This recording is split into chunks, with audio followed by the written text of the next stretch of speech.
আসসালামু আলাইকুম রহমতুল্লাহ। আমার এই ভিডিও ক্লিপটি যে যেখান থেকে দেখছেন আপনাদের সবাইকে আন্তরিক শুভেচ্ছা জানাচ্ছি, সালাম জানাচ্ছি। আসসালামু আলাইকুম রহমতুল্লাহ। বন্ধুরা, বর্তমান পৃথিবীর ঘটনাবলী আমরা পর্যবেক্ষণ করছি, উদ্বেগের সাথে আমাদের সময় অতিবাহিত হচ্ছে। একটি বিষয় আজকে আলোচনা করতে চাই, সেটি হচ্ছে এই অতি সম্প্রতি মার্কিন যুক্তরাষ্ট্র এবং ইসরায়েল কর্তৃক ইরানের পারমাণবিক স্থাপনাগুলোতে যে হামলা হলো, সেটি কি বিশ্ব শান্তির জন্য ভালো হলো? আমেরিকা হয়তো বলতে চাচ্ছে যে এর মাধ্যমে ইরানের মতো একটি দেশের পারমাণবিক বোমা অর্জন করার পথটাকে বন্ধ করে দেওয়া হয়েছে, পারমাণবিক অস্ত্র অর্জন করার পথকে তারা বন্ধ করে দিয়েছে, ফলে মধ্যপ্রাচ্য এবং পৃথিবী নিরাপদ হয়েছে।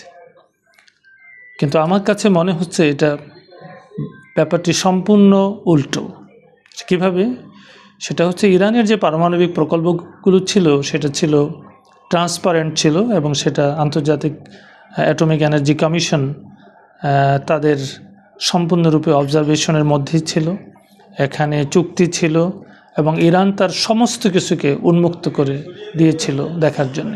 এবং আমরা জানি পৃথিবীর আরও অন্যান্য দেশেও কিন্তু শান্তিপূর্ণ উপায়ে পারমাণবিক শক্তিকে ব্যবহার করার বিষয়টি কিন্তু বৈধ, আন্তর্জাতিক আইনি বৈধ এবং বিভিন্ন দেশ সেটা করছে।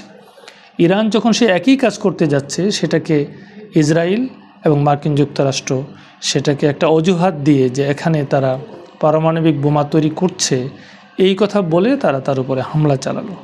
ফলে কি হলো?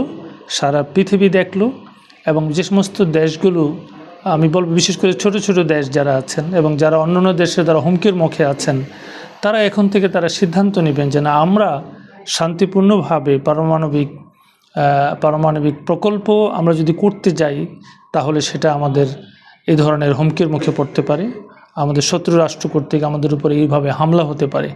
তার পরিবর্তে আমরা বরং গোপনে পারমাণবিক প্রকল্প আমরা চালু করব, যার ফলে আমাদের পারমাণবিক শক্তি আমরা অর্জন করব এবং এই পারমাণবিক শক্তিই হবে আমাদের জন্য সবচেয়ে বড় ডেটারেন্ট।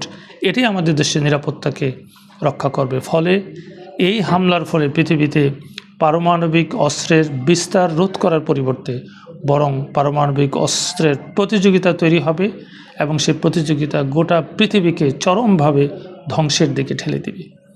আমরা মনে করি বিশ্বশক্তি যারা পরিচালনা করছেন তাদের বোধোদয় হবে এবং তারা ভেবে চিন্তে তারা এই সমস্ত সেন্সিটিভ ইস্যুতে তারা সিদ্ধান্ত নেবেন। পৃথিবীকে তারা শান্তির দিকে নিয়ে যাবেন, ধ্বংসের দিকে নিয়ে যাবেন না।